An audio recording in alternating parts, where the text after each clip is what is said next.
welcome to the Science Faction Podcast, where science meets fact meets fiction.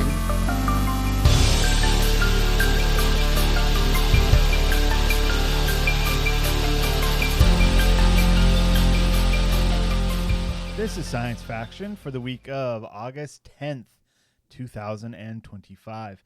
I'm one of your hosts, Stephen Domingues, and with me today, only one person. Womp womp. What's up, Internet? It's your boy, Benny. Benny D. Lawless. Benny D. Oh my gosh. Am I just an old man, Stephen? Because I mean, like, technically. yeah. But I've been feeling like I just want stuff to.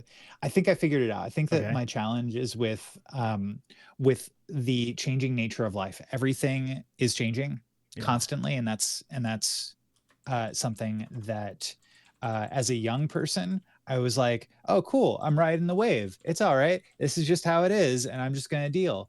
And then as an old person I'm like, this is uncomfortable and I don't like it. I put in a lot of years making these things stable. Can we just like stop changing for 5 freaking minutes? And nope. Turns out that's what old people think, Stephen. Yeah. And they're old, tired, and sick of it. And entitled. Entitled. Are you starting to feel entitled? Uh-oh. I feel tremendously uncomfortable when people are giving me information that makes me have to change what I'm doing throughout the day. And I think that's I think that perhaps this year is a difficult one just in general with everything going on in the world. But as you know, I lost my cat earlier this year. Miss him dearly. And right now, and I've talked about this on Patreon only for the last couple of weeks, but my dog Orion, he's in the middle of kidney failure, late stage kidney failure at the moment. And so we're doing what we can. You know, we've got him on some meds, we take him off some meds, we take him in every 3 to 6 days to the doctor, get new blood work done, and his bad values keep on increasing and going the way we don't like them going. Oh no. But you wouldn't know it from seeing him. He looked like Stephen, the happiest of campers when we last time I saw him. Yeah, you came by to give my son some moolah, some cash money. Yeah, gotta pay the kid. Right, you gotta pay the kid for when you guys were traveling to last weekend.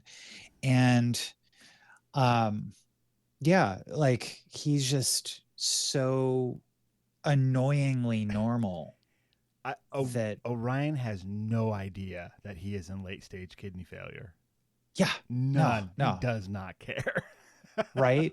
And so like, we're looking at this and we're, the doctor, every time we talk to him, it's just like, hey, I'm really sorry, you guys, but it's really difficult to reconcile that feeling with like the experience of having a Labrador, running up and being, because honestly, he's eating great still. He's got amazing energy, but we've seen this turn in a morning, to, oh, he's not feeling good. He's lethargic. He's vomiting, So like, we're keeping our eyes out, enjoying every moment that we get.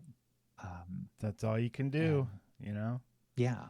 With everything, Stephen. So if everything could just stop like deteriorating or going into entropy for 5 minutes, I'm down. Like, however, that is an illusion and a lie. Don't lie to yourself. Go to any beach and look out there. You'll see old men riding the waves as well. There's just there's a point in your life where you have to stop being a young man riding the wave, and you have to be an old man riding the wave, which you got to put on your knee brace, right? You have to make sure you've had enough fiber. You have to stretch first, but you can do it. It's harder, but you can do it. Do you stretch regularly, Stephen? I do not. I am a mess. Do you ever think to yourself, gosh, I know that if I stretched right now, I would feel so much better, but I can't be bothered for 15 seconds to do this? Let's see. So not I don't think my mental state is quite there. I'll go, oh man, if I stretched, that'd feel good. But if I stretch, then that means I have to get up. And if I get up, then that means I should actually go do these chores I've been putting off because that's more important than a little bit of stretching. And then a kid just jumped on me. And, it's a whole thing. Yeah. Look, the old man in me, I'm ready for school to start again so that I can get some of my time back so I can deal with my own personal health. I haven't dealt with that since the kids got out of school. So, I'm ready to send them off so that I can go on my dumb little mental health walks and physical health walks, listen to books, do all that. I am bummed for how this summer happened for you, because that's really challenging, where what you should be doing for in order to show up better for yourself and for your entire family. Mm-hmm. But there's such incredible resistance on the young ones. Oh yeah. Reality that so it's not much worth different. it. And that's not worth it for you to make that prioritization. I mean, those are the adult hard choices. What's more important? Well, kids come first. Mm-hmm. And then, and then wife, and then animals, and then house, and all the things, and then I'm at the bottom because I can deal with myself later. And along with those kinds of things comes I really need some me time. Well, the day's over. It's 11 p.m. I guess this is when I get me time, and then next thing you know, it's 2 a.m. And you go, oh, tomorrow Steven is going to hate right now, Steven, but right now Steven is getting what he needs. So rock in a hard place. But that's okay because we've got a couple of days left. By next episode, they will have been in school a little bit. So, we're just actually today, after we're done recording. We're recording on a Sunday. Devon's not here, as the listeners can tell. Actually, maybe not. Every now and then we talk, and then all of a sudden he goes, and then he'll just say something like, lawyer. And you're like, oh, Devon's here. He had to do some yard work the whole weekend. And we're like, okay. I mean, heck of a yard he's got there, supposedly. Does he? Yeah, I guess he's shown us photos. Have you visited him? No, I haven't visited him. No, I not at his house. We went to Austin, Texas together and had a little mandate. Was that last year? That was a while ago. Was that a mandate for a mandate? It was. We had a mandated mandate, and but anyways, So this summer. It was. I feel like this summer has been a good summer, as far as the kids staying busy, us staying busy, nothing going horribly wrong. Some things, getting done around the house that need to get done. There's been no huge blow-ups or breakdowns, anything like that. So, it's been good. It wasn't... we've had summers where it's been, overly busy, where it's we've got, 5 different things planned and we've paid for, and we got to get here, and I got to drive you there, and go. And, oh, now your friends want to do a play date, but we've got no weekends, and we've got to shove it into a Thursday afternoon. There's you can get very easily overwhelmed with kid stuff. And so this summer we were careful. I was careful to be let's tone it down a bit. They're getting older. They're going to want to do different things. And they've had a good summer. They've had a really good summer. So that was the great experiment that you and Martine were kind of doing this summer. Yeah. Which was don't overpack it. And so you're saying there were benefits to it. Yes. Yeah. We had some days that were just lazy days of not getting dressed until the afternoon, lots of screen time. But then they were also like, okay, now we're, going on this trip for a couple days and doing stuff we've never done before. And, it was a little bit of this, a little bit of that. And I think it's all worked out. Yeah. So, it is what it is. This is a podcast about science and science fiction. And sighing an old man men shouting it.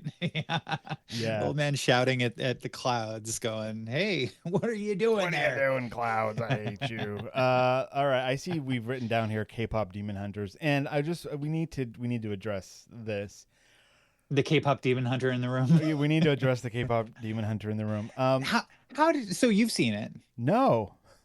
Oh, okay. No, I I've got you. seen So parts of it. all right. So okay. Adjacent to the field correspondent, Matt Dixon Yes. had told me a few months ago. He's like, "Hey Ben, you really should see K-pop Demon Hunters. Like, it's super super great. Like, you don't know." And I'm like, I don't know, but this sounds a lot like you're saying it's on Netflix. It's an animated feature film. It sounds like any one of the other animated features that you've talked about that are on Netflix that are not for children. Right. Like you look at that title and you're like, how, that sounds that sounds like it's not for children. So Right. I was like, okay, well, I'll find some time, I guess, to figure out when I'm going, like that's going to be a hard sell, because if I'm watching something that isn't with the kid, it's like, when am I going to find that time? Yeah. I don't know. Exactly. Yeah. Yeah. Especially during the summer, really just whenever. So I just filed it in the back of my head of like, oh, hey, this is just a thing that, well, then a bunch of Flint's friends started talking about it. And I was like, that's weird that you guys have seen that. I look it up. It's a PG film, Stephen. I thought it was PG-13. It's PG. It's PG? Oh, okay. It's PG. Even better. And yes, it is so good. Another thing to note is that if you like the Into the Spider-Verse films, it's the same group of creators that made that's making this. And Sony Mitchell versus the animation. Machines. Yeah. Mitchell's versus the Machines. Yes. K-pop Demon Hunters. If you liked those other films, this one's right up your alley. And it has an incredible soundtrack. It's it's got pretty good animation. I wouldn't say it's like pushing the limits of animation like Mitchell's versus the Machines and Spider-Verse does. It has its very own specific style that it stays consistent to, that I've seen. Yeah. And it's not not pushing the boundaries too much. It's not like a bunch of chromatic aberration, all that stuff that like I love, It but actually plays it kind of safe when it comes to animation, I think. Yeah. So I recommend it to anybody. It's I think that your girls would love it. My girls do love it, and let me tell you about my journey to K-pop Demon Hunters. So it had been heavily advertised on the kids' Netflix because they've got their own little account for kids, right? And we get to set the settings on it for what they can and can't access. And it like kept popping up as like recommendation, and then they'd hover over it and a little trailer would play. And I was like, what is this thing? And it's interesting because it's not a known IP, right? It's not like, oh, this is a Star Wars version of a thing or whatever, right? No, it's completely new, which how incredible in 2025 you get, something really new. Mm-hmm. And so the kids were like, oh, we want to watch this. And I was like, I need to check this out first. So not right now. And I kept putting off like looking into it because they didn't really, they was like, oh, this looks interesting. But then we went to a birthday party and everyone there was like, oh, have you seen it? Have you seen it? Have you seen it? My kids were like, no. And I was like, okay, everyone else seems like this is pretty popular. And then where do you go to research like whether these things are appropriate for your kids?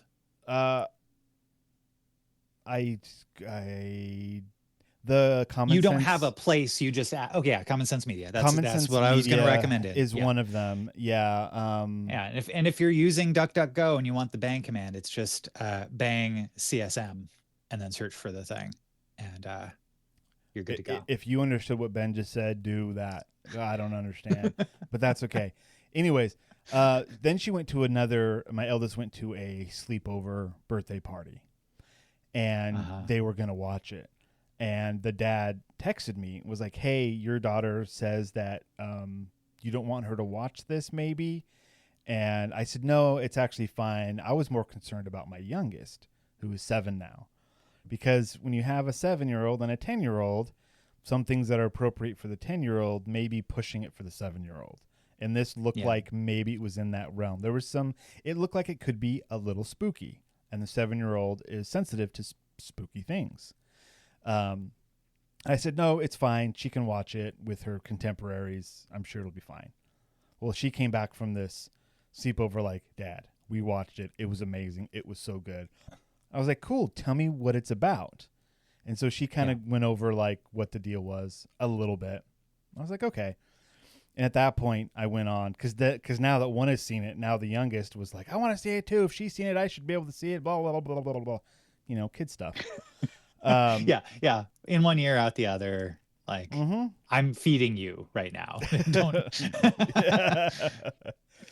So that's when I looked it up, and a lot of the reviews on Common Sense Media, I saw pointed to like 8 and up was appropriate, and I was like, okay, this will be fine, I think. So, they sat down to watch it together, and I sat down with them to see what this was all about.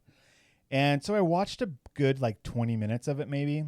It was like the opening reel with that song in fight, and then a bit of the story of what's going on, and then seeing where the story was headed, and seeing the general style, the way that they were talking, and all this, all of the generic looking for red flags.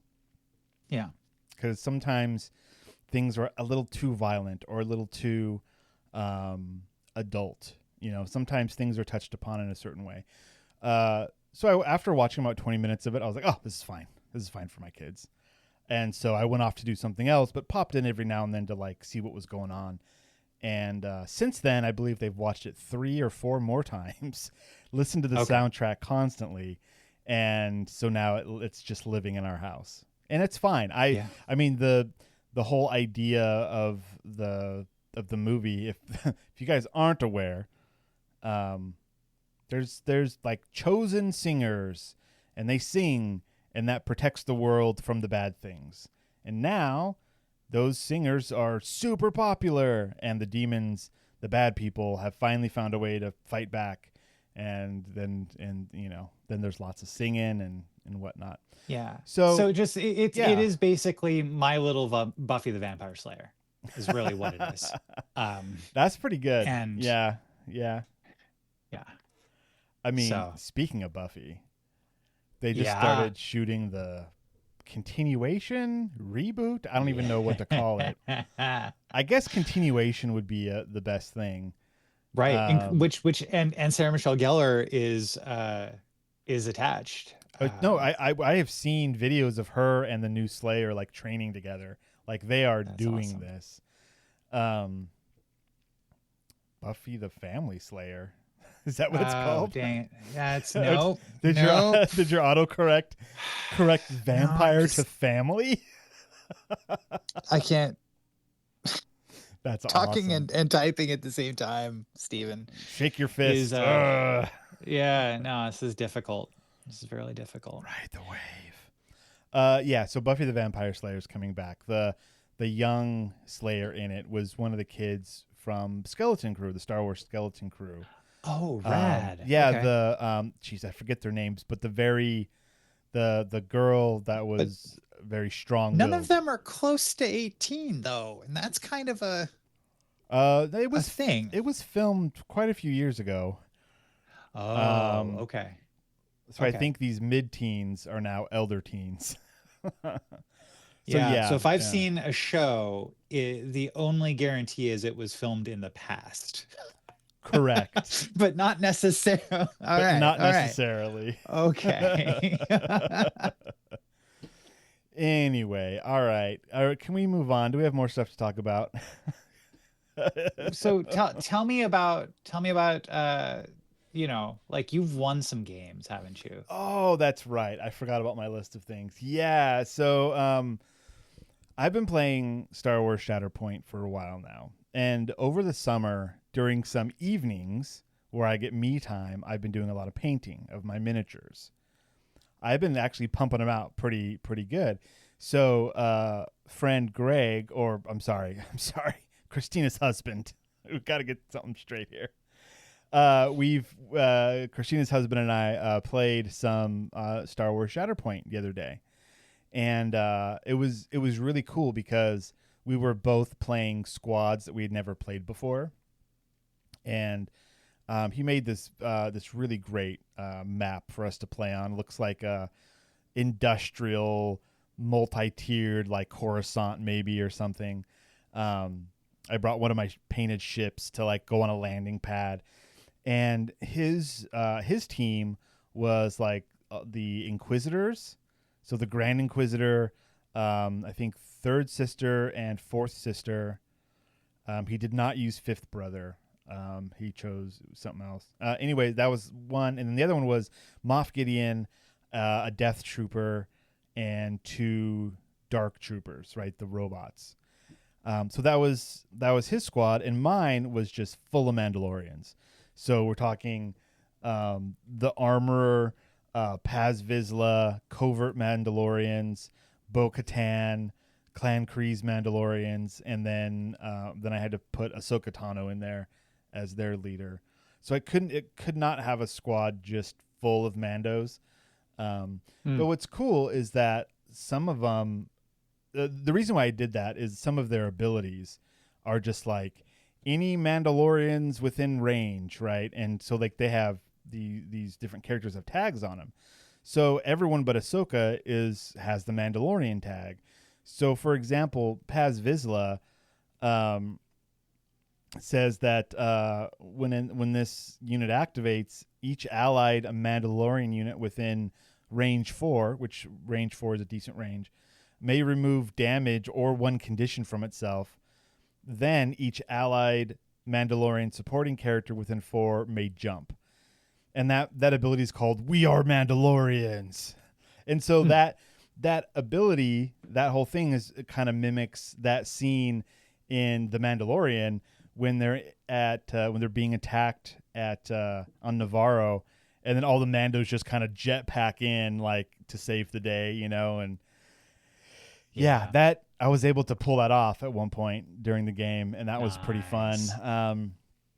Anyways, the game Shatterpoint is usually played in 3 rounds, and there's a struggle tracker that kind of goes back and forth as you gain points for protecting certain objectives or kind of owning the objective. The tricky bit is that the Inquisitors have an ability where if you're tied for an objective, no one's supposed to get it, or it's not supposed to flip. So whoever had it previously keeps it. They break ties. So if it's just one Inquisitor and one of my Mandalorians. Hi, my name. Sorry that I'm boring you with this talk, Ben. Yeah, sorry. It's all good. So one of the Inquisitors will break the tie, and then they gets to flip for his side. So I had to really lock down these areas and make sure that I had more people there. It was a struggle back and forth. It was a brutal fight.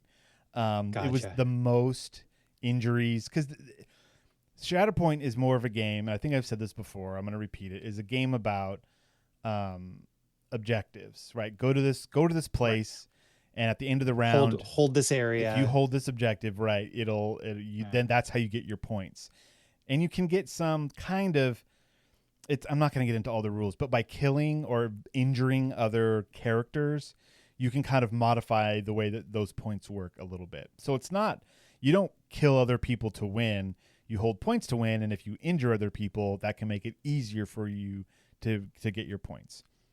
This game had the most injuries, I think, in any of our games. That's how brutal it was. And like I was saying, usually these games are 3 rounds or 2 rounds if someone wins both rounds. We spent 3 hours playing 1 round. And I barely got over on him like at the end. Just kind of a war of attrition almost. Just like little bit by little bit, just the gauge was going back and forth to who was winning the entire time. And we played on a weekday. And he had work in the morning, so like we had a hard stop. We were like 10 o'clock, or like we got to stop. And just at 9:59, it ticked over to me winning that round, and I was like, yes. But again, it was kind of interesting because we were both playing these squads for the first time and like learning about them, and like missing rules, because that's part of playing these games with lots of complicated rules. Like there was some on Greg's side where he was supposed to get these bonus die if like certain people were within range, and he kept forgetting to do that. And some of the Mandalorian stuff like offered certain protections that I was missing as well. All of that to say that today at 3 o'clock we're having a rematch. Oh shoot! The same board, the same squads, and we're gonna see what happens. And I predict that I'm gonna lose so bad.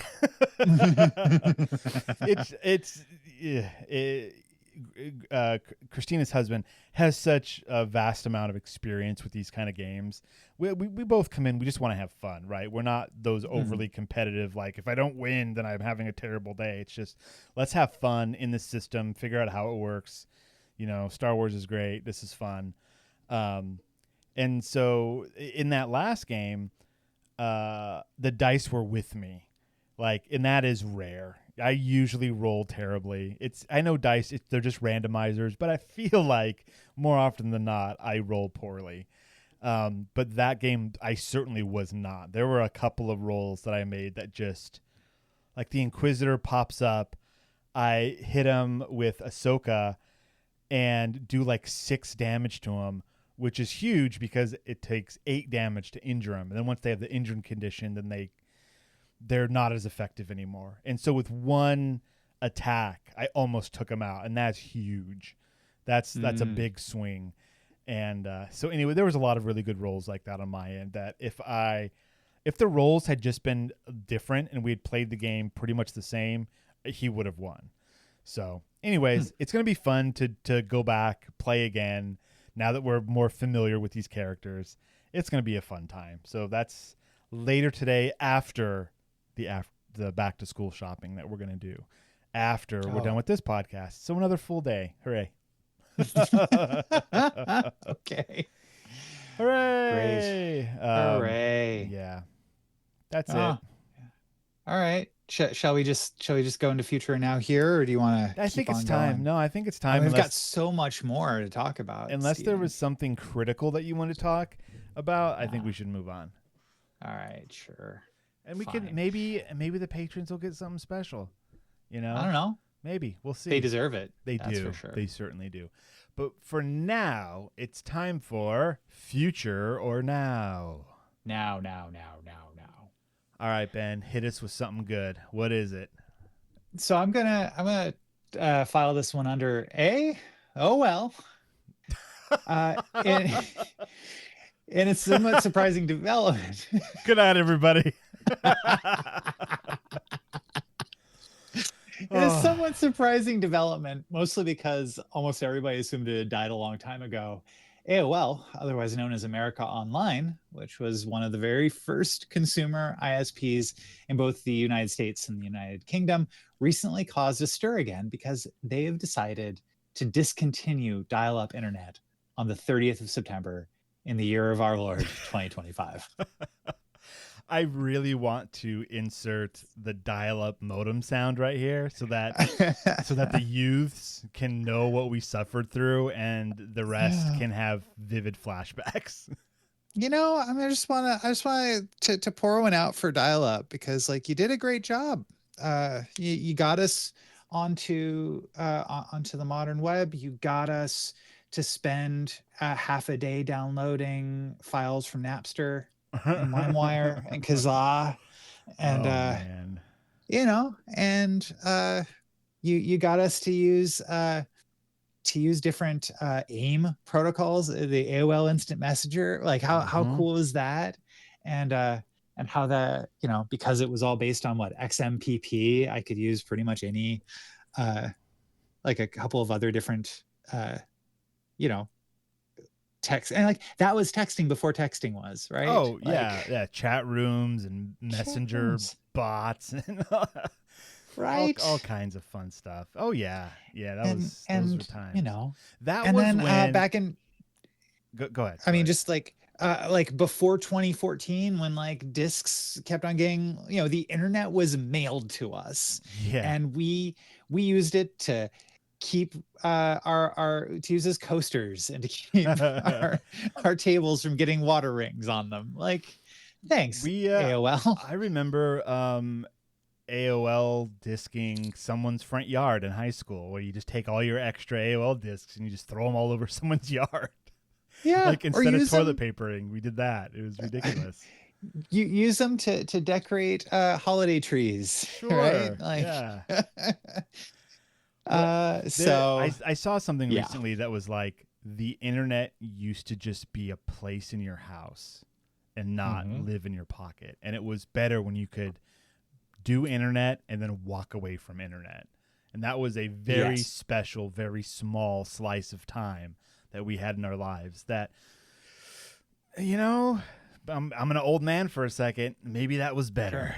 Sure. Maybe that was better to not have everything in your pocket and have to go to a dedicated spot and sit down and go, okay, I have 5 hours left on my time to access the internet, and that's it for the next month. How do I prioritize this? No, I'm not gonna lie here and say that everything was cozy great in the AOL era, because some really terrible nonsense that has continued to become the worst of the internet started right then. And that is the idea that you log into AOL and you've got this walled garden. They tell you this is what the internet is, a curated list of things that have been presented to you without like you really understanding where the stuff is coming from. This is, you know, this is where the internet starts and stops, and we're going to place a limit on how you interact with the internet.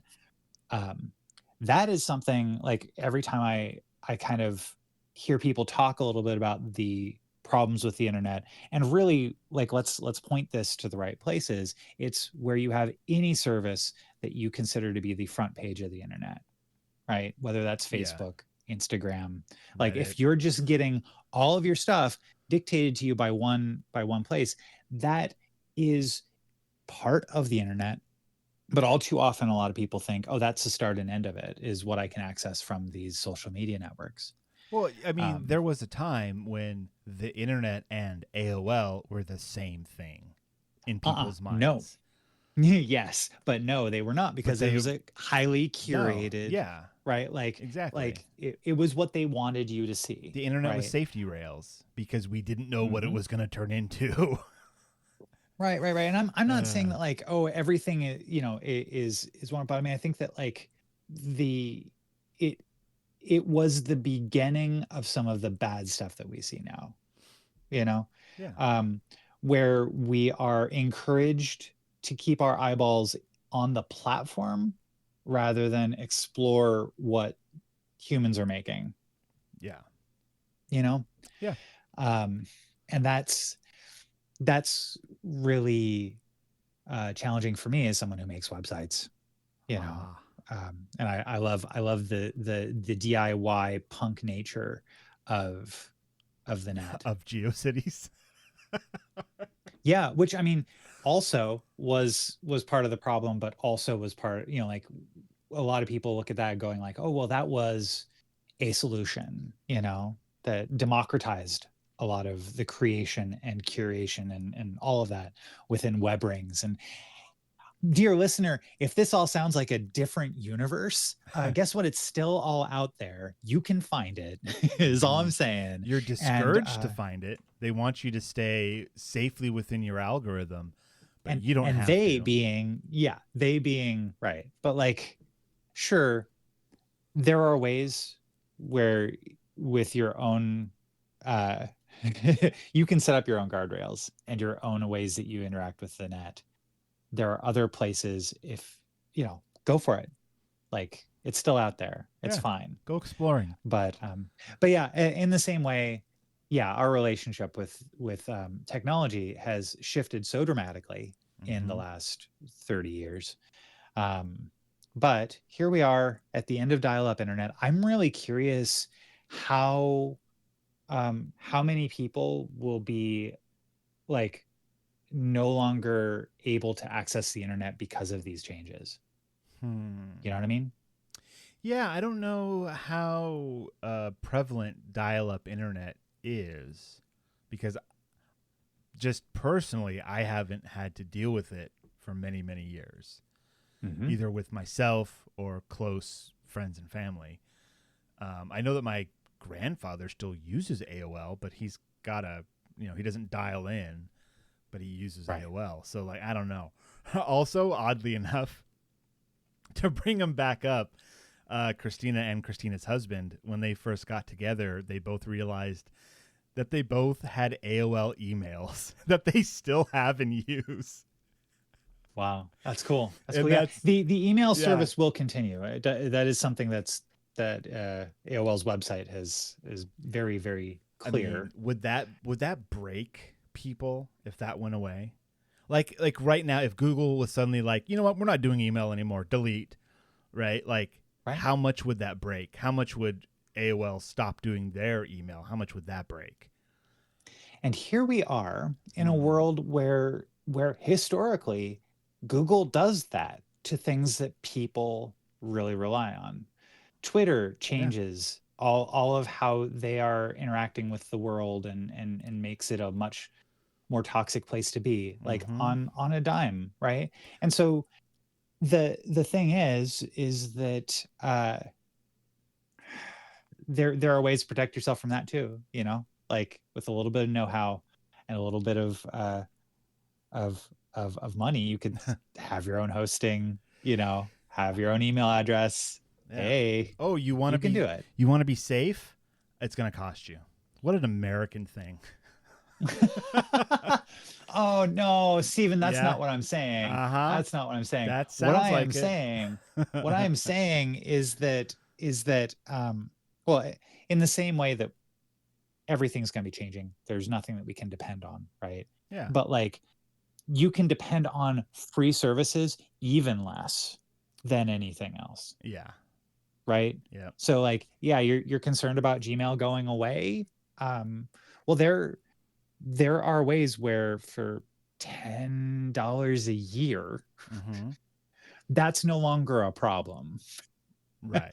and you can get many other things for that $10 a year, in addition to just having an email address that works. Yeah. Or you can spend that money on our Patreon. Patreon.com/Science Faction Podcast. Pay your local podcaster. Jeez. Well, anyhow, so pour one out. It's an end of an era, but also, how many people is this really affecting? That's probably why they decided it was time. Yeah. It's gonna, the bottom line is a spreadsheet somewhere that says, we're not making money on this anymore. Can it? That's all it is. Yeah. Well, I do want to thank, so ISP Review was the .co.uk was the website that I got the article from that told me about this. Head tip to Hacker News. And yeah, thanks. Hack the planet. More on this as it develops. Yeah. It's got a real beat you can dance to. Yeah, it does. Oh man, I remember like when signing on to the internet was like an adventure, right? It's like getting into a car and turning the key, right? Like you can't do it quietly or in private. It's that modem noise is going to let everyone in your house know that you are going on the internet and everything. Yeah, and that no one else can use the phone. No one else can use the phone. Oh, what a time! What a time! All right, let's move right along here. So I've got a now, not a future. Call this one Yuck or Yum or Yuck. This comes from Science Daily. That was published today. Look at that. The title is "How Much Damage Are Ultra Processed Foods Really Doing to Your Health?" Oh. Many foods we consume today are ultra processed, packed with unhealthy ingredients and linked to major health risks. As consumption of these foods rises, so do chronic health issues, especially among lower income groups. Experts are calling for clearer guidelines, better research, and systemic changes to reduce the impact of ultra processed foods on public health. So, the first thing that you should be asking is, okay, define ultra processed food. What does that mean? So most ultra processed foods, or UPFs, are characterized by poor nutritional quality, contributing to excessive calories, and are typically high in saturated fats, added sugars, and sodium, salt, the combination of which is often abbreviated to HFSS, which contributes to adverse cardiometabolic health outcomes, including heart attack, stroke, obesity, inflammation, type 2 diabetes, and vascular complications. Okay, so we've got poor nutritional quality, excessive calories, high in saturated fats, added sugars, and sodium. Okay, those are the bad things. Yeah, no, I don't want any of that stuff. No. No, thank you. However, not all UPFs, ultra processed foods, are junk foods or have poor nutritional quality. Some UPFs have better nutritional value and can be part of an overall healthy dietary pattern. Okay, yeah, because maybe they are processed to be healthier for you. Yes, or processed to take out certain things that are negative and leave the good things, or perhaps processed to add some additional benefit, that kind of stuff. So, of course, because of that, it's tricky, and that's the problem. There is no when I'm eating this is actually what I'm eating versus, I don't know, tastes good, right? Or cheap, or, no other choices. This is all. Yeah, this is all I can afford afford in terms of either money or in terms of time to procure. Yeah. Right. Money, time, availability, which kind of goes to time. Because you could drive for an hour to get a fresh whatever, or go down the street and get a package of something similar that actually is not similar. Let's see. Ultra-processed foods, or UPFs, are a growing concern due to their widespread consumption and impact on potential health risks. Most UPFs, particularly those commonly seen in U.S. dietary patterns, are high in saturated fat, added sugars, and sodium, the combination of which is often abbreviated as HFSS, and contribute to excess calories. These include sugar-sweetened drinks, ultra-processed meats, refined grains, candy, and commercial baked goods, among others. A limited number of ultra-processed foods, such as certain commercial whole grains, low-fat, low-sugar dairy, and some plant-based items, have positive nutritional value and therefore can be part of an overall healthy dietary pattern. This overlap is confusing for healthcare professionals and the public. Yeah, yes, it is. So there's some science being done. A new science advisory from the American Heart Association, quote, ultra-processed foods and their association with cardiometabolic health, evidence gaps and opportunities, summarizes current knowledge about UPFs and their impact on cardiometabolic health, and outlines opportunities for research, policy, and regulatory reform to improve dietary intake and overall health. The manuscript published on August 8th in Circulation, the flagship journal of the American Heart Association. Well done, American Heart Association, for having something called Circulation as your journal named Circulation. That's well done. That's pretty great. Pretty great. That's amazing. Golf clap. Yes. Rapid rise in UPF consumption since the 1990s, peak AOL time, by the way, disrupted traditional dietary patterns, potentially contributing to adverse health effects. It is estimated that 70% of grocery store products in the U.S. contain at least one ultra-processed ingredient. As detailed in a CDC report published on August 7th, 55% of calories consumed by people ages 1 and older in the U.S. were UPFs. Among youth aged 1 to 18 years of age, total UPF calories jumped to nearly 62%. And among adults aged 19 and older, total UPF calories was 53%. In addition, families with lower mean income had a higher percentage of UPF consumed per day, 54.7% for the lowest income group versus 50.4% for the highest income group. 4% difference, not insignificant, but not really huge either. UPFs are relatively inexpensive, convenient for use, and aggressively marketed, particularly toward youth and under-resourced communities, often displacing healthier alternatives. You know, that reminds me of a study. This was done so long ago. It was essentially like how some schools and their, hot lunches or whatever they're called now, versus, and like how they were cooked in like, the cafeteria, big ovens, big plastic bins full of beans or whatever, that versus a meal that is prepared fresh for the children every day. And this was on like 60 Minutes or something like 20 years ago. This is a long time ago stuff. But they were like, one of these seems like it is cheap and cost effective, and the other one seems like it would be cost prohibitive. And the answer was it cost exactly the same. That at the time, I'm sure things are probably different now. But at the time, it was like, if you want to make a fresh, like here's carrots, we just chopped them up, versus here is a vegetable circle, eat it, like the cost was the same monetarily. Now the cost to the students, much larger. Okay, so what is the new science advisory saying?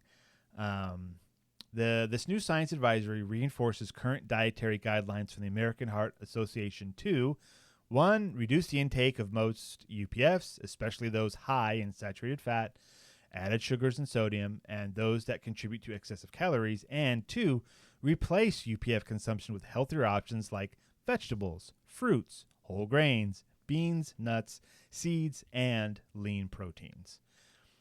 I think that's interesting that lean proteins goes last. Like, I feel like America has a big push on, like, you got to eat meat. That's part of your diet. Yes. Eat that meat. That's where you're getting your protein.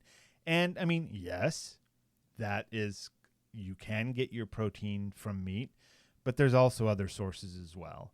And, yeah, the food pyramid was a scam, by the way. Like, that's yeah? Oh yeah, there was like no science behind it. That's not what this article's about. But that was essentially pushing like breads and stuff on people, which at the time were again, this is like ultra processed stuff. I'm kind of jumping around here, but there was like, when Europeans come to America and eat our bread, they're like, why is it so sweet? What's with all your sweet bread? And we don't taste it because it's just how our bread is. And for some reason, excess sugar has been added to our breads for years and years and years. And when you have, quote, real like bread, not a processed bread, tastes much different and also affects you much differently, because it's not chock full of sugar. Sugar messes with you. Sugar no good. Sugar bad. Like the amount of like corn syrup, right? We've got all this corn. We turn it into syrup. It's sugar. What are we going to do with all this corn syrup? Can't let the farmers go broke.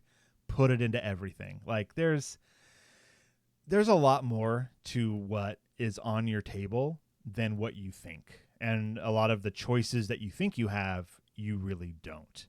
It takes, and I think that's one of the biggest reasons why we have such a problem with food in the country, is that our food is not simply a resource for fuel. It is a multi-marketing scheme. Like, I mean, that's not exactly correct, but like, it's a business, and like everything in America, if you're not getting paid, you change things so that you will get paid. Hey, people aren't buying our bread. Let's try, what if we throw some sugar in there? Hey, our profits are up. Cool. Throw some more sugar in there and see what happens. You know, like it's all profit driven. It's all, commercialized. Like, when was the last time you saw a commercial for, hey, bake your own bread at home? Never. Right. So like, so ultra processed foods, the reason why they're around, and as we said earlier, it's because it's easy. It's because our lives are so inundated with other things that take our attention away, that the closest, easiest, cheapest choice is often the one you make. It's the path of least resistance. I don't know what to make for dinner. Let's go to Taco Bell. You know, like whatever. It's like, it's right there. It's cheap. Just do that. We'll just do it once. Not a big deal. Just one. Oh man, that was easy. Oh man, this food is giving me a food high. Let's do it again. You know, and then you're trapped. Then you're stuck. Okay. Opportunities for research and policy. Balancing multiple priorities, including the practical need for a nutrient-dense, affordable food supply, current evidence supports the following key research and policy changes to improve public health and reduce risks related to UPFs. Introduce approaches for individual food manufacturers and the retail industry that help shift eating patterns away from UPFs and toward patterns high in vegetables, fruits, nuts, seeds, legumes, whole grains, non-tropical liquid plant oils, fish and seafood, low-fat, low-sugar dairy, and, if personally desired, lean poultry and meats. If personally desired. Like, their recommendation is even like, yo, fish, seafood, and then others, if. Enact multi-pronged policy and system change strategies. Front of package labels to help reduce intake of HFSS products. Label the products. Let the people know what they're getting. It's not, you're not eating the cartoon bear that's on the package that makes it look yummy. You're eating the stuff that's in the ingredients that it's in very small print on the back that you can't read those words because they're not typically found in food. Increase research funding to explore critical questions about UPFs. There's more about that. Enhance ongoing efforts to improve food additive science, including streamlined and efficient evaluation and regulation of food additives. This is all stuff that just funding has been ripped away from recently. So, I mean, this is all just a big shrug anyway. Like, yeah, we're in an era of, it's like, science. Why? That's too expensive. Get out of here. We need to use that money for bullets. So, well, okay. All right. The idea here is that that's what's going on, but a lot of people who are supportive of all the stuff that's going on are saying, well, no, we're just putting the decisions back into the people's hands in order to choose what they do with their money. Yeah, that's a great cover story. Yeah, it's a great cover story. It's not actually doing it, right? Yeah. So I guess here this isn't a shrug though, Stephen. The idea here is, hey, it is now like more than ever important for people to keep an eye out and to try to make healthy decisions on their own behalf, because there are people that are not making healthy decisions. Like, these decisions aren't being made outside of your call. You're going to need to kind of parent yourself and to parent, those around you in order to eat better, eat healthier. For what reason? For your own benefit and for the benefit of all living beings that you're coming in contact with. Certainly. And really it comes down to the knowledge. It comes down to we know we should eat healthier. how do I go about doing that? How do I make these choices? When I go to the grocery store, how do I know what I'm buying is what it says it is? And the amount of mental exhaustion that will give to people. Like, true. That's why we have programs. That should be why we happily pay our taxes, to give to people, to say, please help make my life easier. I'm paying you to. And then they're supposed to go, yeah, you give us this money and you, the people, are what make this country great. And so you give us money and then we give that back in the things that you want, that you voted for and that you want. And if there was something to vote on to be like, hey, let's, ultra processed foods, let's really label these packages. And remember, do you remember the uproar about putting the parental guidance stickers on music back in the day? How that was like, we need to morally blah, blah, blah. We got to put these stickers on if it's got the bad words. And then that became a badge of honor to be like, if this doesn't have the parental advice or whatever it was called sticker on it, then I don't want it. Like, that means there's good stuff in there. I mean, it's funny how it's not funny at all. It's damning. The amount of money that we're willing to spend on certain things while other things are bypassed and just completely ignored in this country right now is disgusting. And it's a daily mental struggle and slog to find the normalcy. And if things could just stop changing for 5 freaking minutes, Steven, maybe we'd have a little bit more energy to put towards all this stuff. That's the rub, right? When would you have had things stop? Because there's a whole movement out there that say things used to be really great at a certain time for them. And for a lot of other people, not so much. I'm very curious when that was too. Oh, I don't know, 1830 something probably. Right. Yeah. So, I mean, that, like I say, that's the rub, where you would say, can we pause here? Can we go Matrix rules and say 1999 was the peak of human civilization? Can we just pause it there? But even AOL even now, right? Like no more dial-up for you, friends. Oh, can you imagine? Right. Could you imagine? Let's move on to our break. Yeah. We're in a downward spiral. We are. We need to pull out. All right, we're gonna take ourselves a little break. When we come back, we're of course doing book club, and the book, or rather the short story this week, is Transients by Arthur C. Clarke. Take a look in the show notes. You will be able to read it or listen to it there with some links. And so do that. Do that now, and then we're going to talk about it. So we'll be right back. Oh, wow. Another free listener. Incredible. Look, I love that you're here, but let's be real. You could be getting so much more. Bonus episodes, unfiltered takes, behind-the-scenes chaos.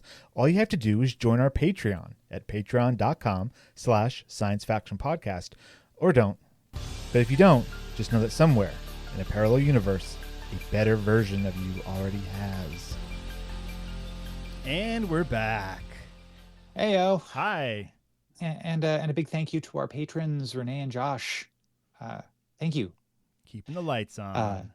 Yeah, man. So book club next week, we're going to swap from Arthur C. Clarke. We're going to Kurt Vonnegut. And I'm kind of excited to read one of his works. He's awesome, I know, and this will probably be the first Kurt Vonnegut thing that I will read in like total. I have started many Kurt Vonnegut books and just never quite finished. That's interesting. Okay. Yeah. But this is To Be Are Not To Be by Kurt Vonnegut. It's all numbers and letters. The not is a 0 if you're looking for it. To Be Are Not To Be, is a satirical piece exploring themes of population control and the moral implications of voluntary death in a future society where aging and diseases have been conquered, and the population is deliberately capped at 40 million to ensure quality of life. Oh my gosh, spoilers. Ooh, that's going to be fun. So, yeah, that's going to be interesting. But this week, we're reading Transience by Arthur C. Clarke, which you can read as part of the book, The 9 Billion Names of God, which is a short story collection, which includes the titular story, 9 Billion Names of God, which we read a couple weeks ago. Mm-hmm. And yeah, Transience, man. Where do we start? This was interesting because, like, first of all, it's like 4 pages, or rough 3.5. It's 3.5 pages, roughly. So what I am increasingly impressed with these classic short story science fiction authors is how much world building and storytelling can be told in such small space. It's absolutely amazing. What this book, or what this story essentially does, is go through some periods of time at this same place while vaguely telling the story of what's happening, and then the place is just empty again. And that's amazing. So it's a beach. There's a beach. There's a forest behind it with some low, misty hills. And the story starts with explaining all that. And then something steps out of the forest onto the beach. And a young proto-human, a little boy who is not quite Homo sapien yet. Thousands of years before gods are invented. Yeah. He is the first ever to set foot upon the lonely beach. What had lured him from the known dangers of the forest into the unknown and therefore more terrible dangers of this new element. So it's the water's edge. Yeah, usually water is small and contained. This goes on forever. Perhaps into his mind had come something of the wonder of the sea and a hint of all that it would one day mean to man. Though the first gods of his people still lay far in the future, he felt a dim sense of worship stir within him. Yeah. And then we transition to later. Yeah, and it's a really, really, like, it's not a hard transition. It's a really soft transition. But thousands of years essentially pass. Hundreds of thousands of years, really. Hundreds of thousands of years, yeah. And now on the beach, the sand is finer now. The land had lifted, so the old tide line was far beyond the reach of the questing waves. And there's now another little boy playing near a little town that's next to where this is. And this is ostensibly now, I think. Yeah, this would be contemporary, where the forest is gone. There's fields in a town instead. So there's ships in the water. There are ships in the water. The hills are still the same, still look the same. There's a great liner, ocean liner, that the kid is looking at. Actually, it says, and now even the hills had changed, worn away by the weight of years. So I guess the hills aren't the same. Anyways, the hills don't have eyes though in this one. No, not in this one. Let's see. And actually, is that the other time jump? So there's another. Okay, I was looking into the next time jump. No, the hills hadn't changed yet. No, not quite. Yet it came at last when the tide was returning to the land. At his mother words, the child gathered up his playthings, warily contented, began to follow his parents back to the shore. He glanced once only at the sea again. Without regret, he left them to the advancing waves, for tomorrow he would return and the future stretched endlessly before him. Now this is the best. This one is great. That tomorrow would not always come, either for himself or for the world. He was still too young to know. Yeah. Dun dun What a dun. line. Oh, that was a good line. And then it goes to, and now even the hills had changed, worn away by the weight of years. Not all change was the work of nature, for one night in the long forgotten past, something had come sliding down from the stars, and the little town had vanished in a spinning tower of flame. But that was so long ago that it was beyond sorrow or regret. And it goes on like, okay, so now the author is telling us a lot of time has passed. And then we get to Bran, who is laying among the shallow pools left by the retreating tide. He was alone. Now that name Bran, in terms of a boy who sees things beyond what I wonder if there's a little connection there between this Bran and a Bran that will be written about many decades after it. I mean, this sounds like maybe George R.R. Martin had read the story and was like, I like the name Bran, and then remembered it for later. Who knows? Yeah. But essentially, then the rest of the story is kind of describing in the same vague terms what's happening. And it sounds like the Earth is being evacuated or just left. Yeah. So for days past, those silver giants had been rising over the hills in an unending stream, and now he gave them little thought. The silver giants meaning, spaceships. Spaceships. Yeah. All his life, he had watched the great ships climbing through the skies of Earth on their way to distant worlds. Sometimes they returned, as you learn, but lately they have not been returning. And he's wondering why. Bran wonders why they've come no more, those returning voyages. And no one would tell him why.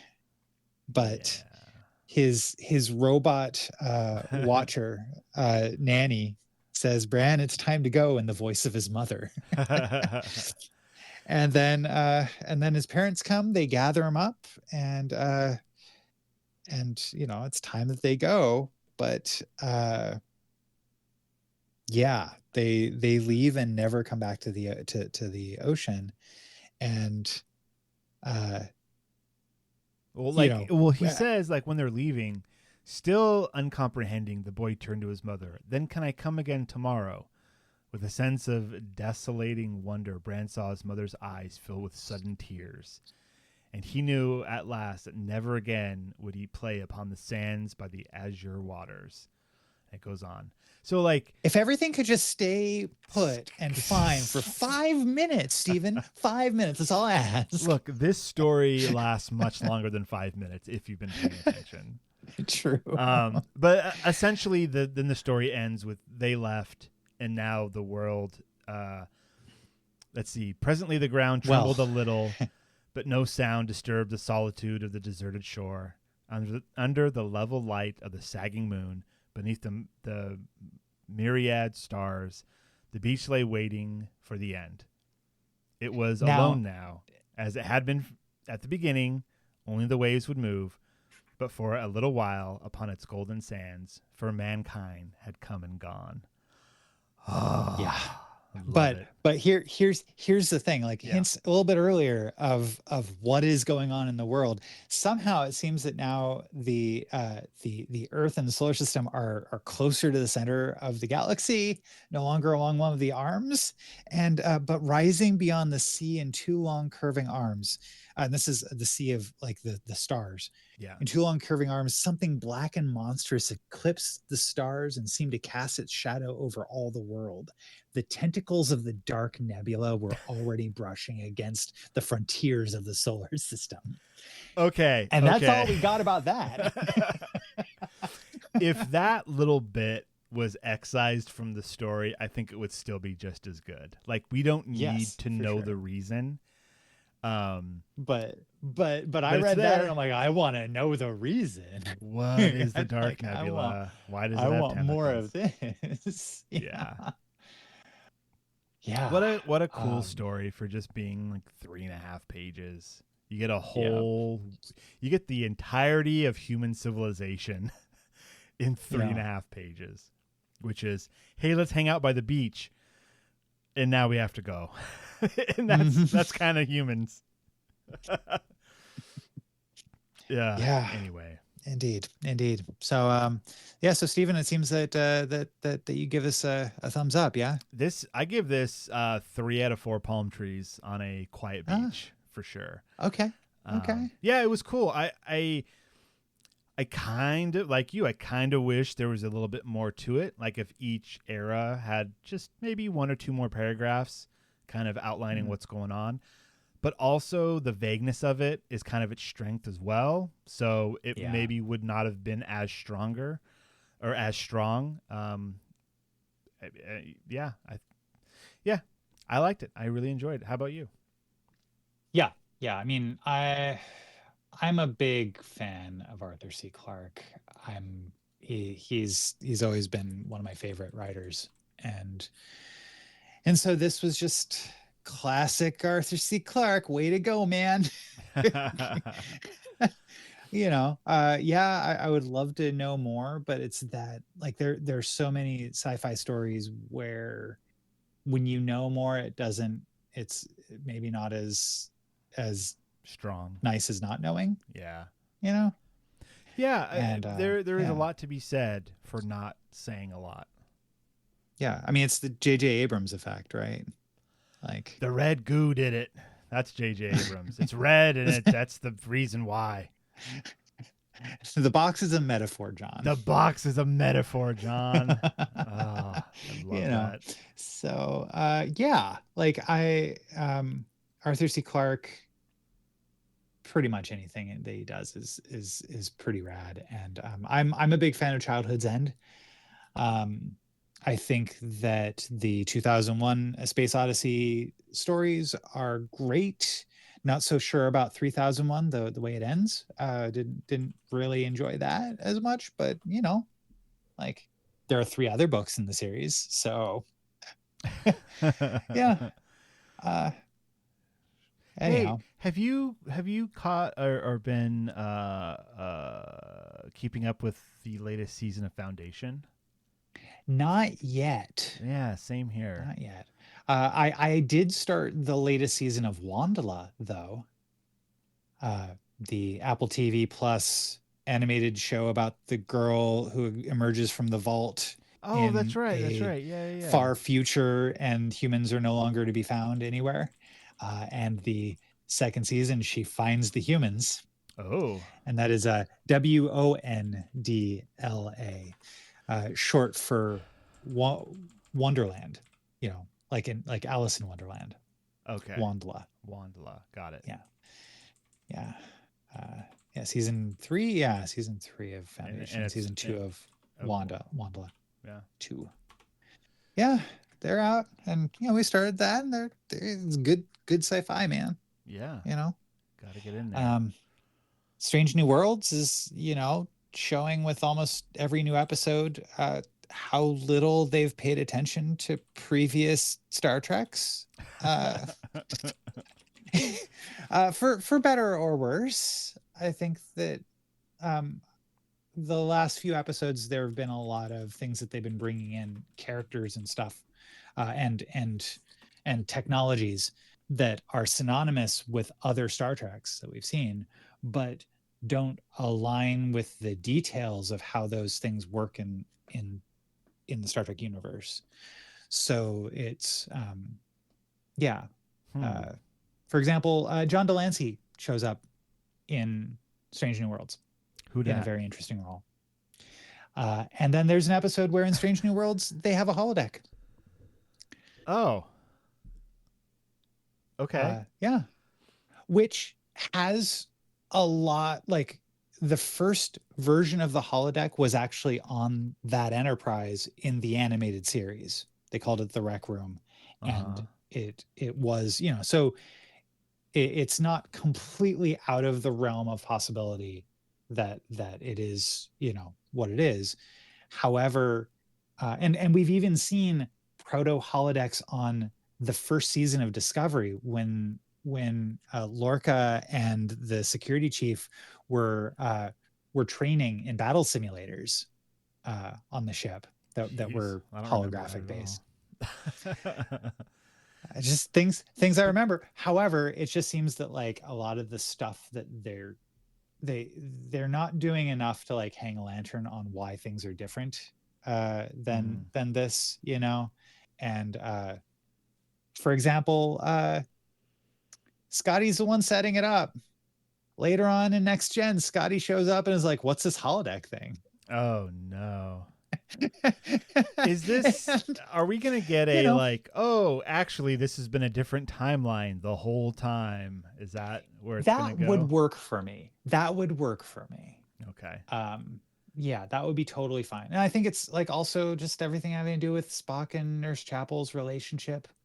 Okay. Like it oftentimes if they keep going the way that they're going, it seems, and they don't do like they don't have a plan to kind of course correct in order to fold it back into it.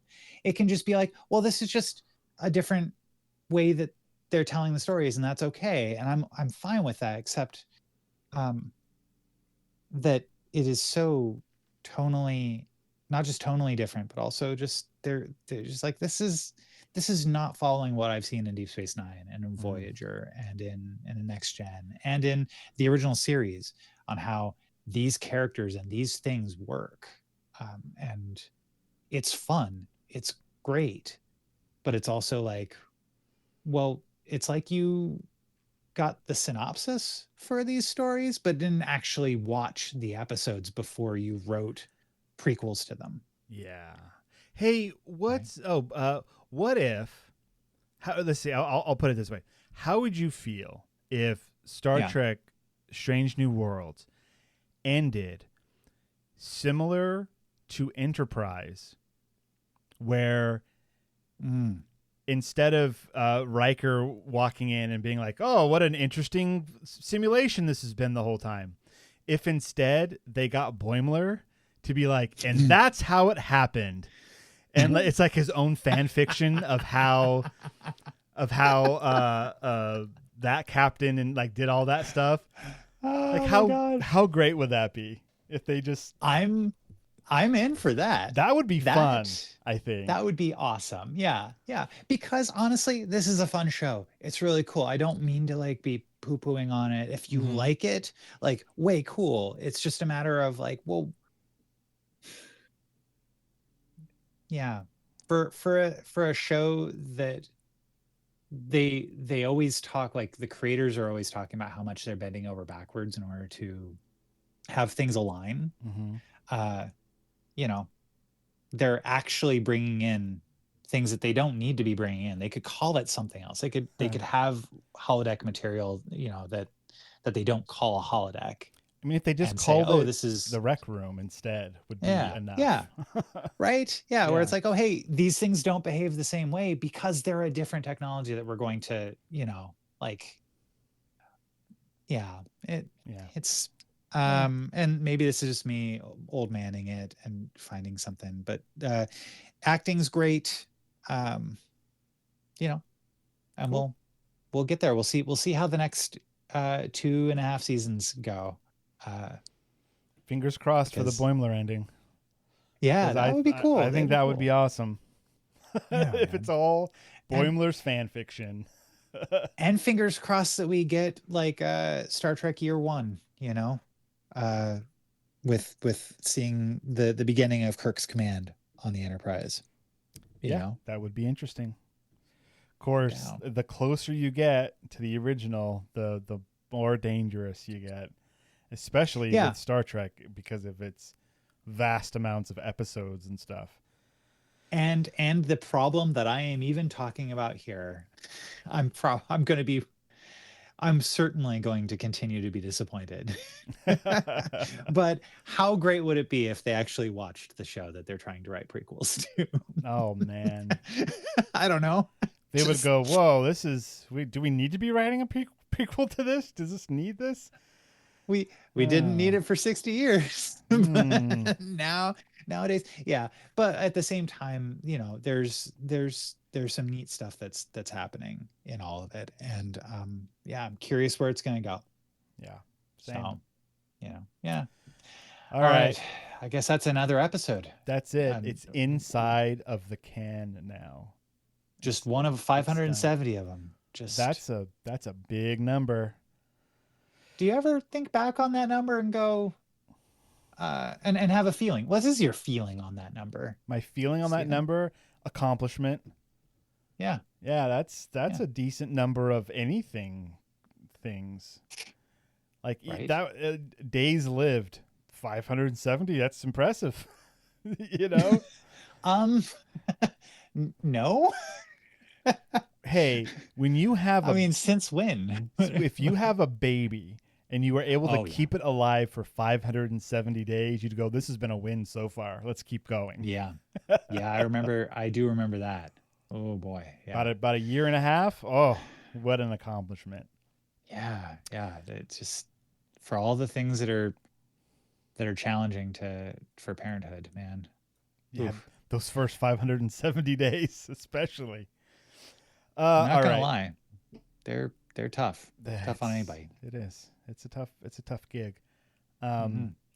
Hopefully, Steve, do you have any last words for us? Do I? No, definitely not. I was going to say, hopefully Devon's back next week after he's finished all of his yard work. We'll see. We'll see. We'll see if he's finished. I mean, does yard work ever end? I ask you. That's a good. No, it shouldn't. If yard work ends, I'll leave you all with this. Okay. If yard work ends, then the world has passed us by. Yeah. Good night, everybody.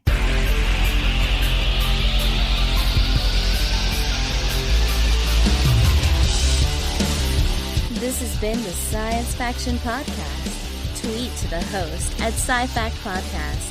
Email them at sciencefactionpodcast@gmail.com and visit sciencefactionpodcast.com for more episodes.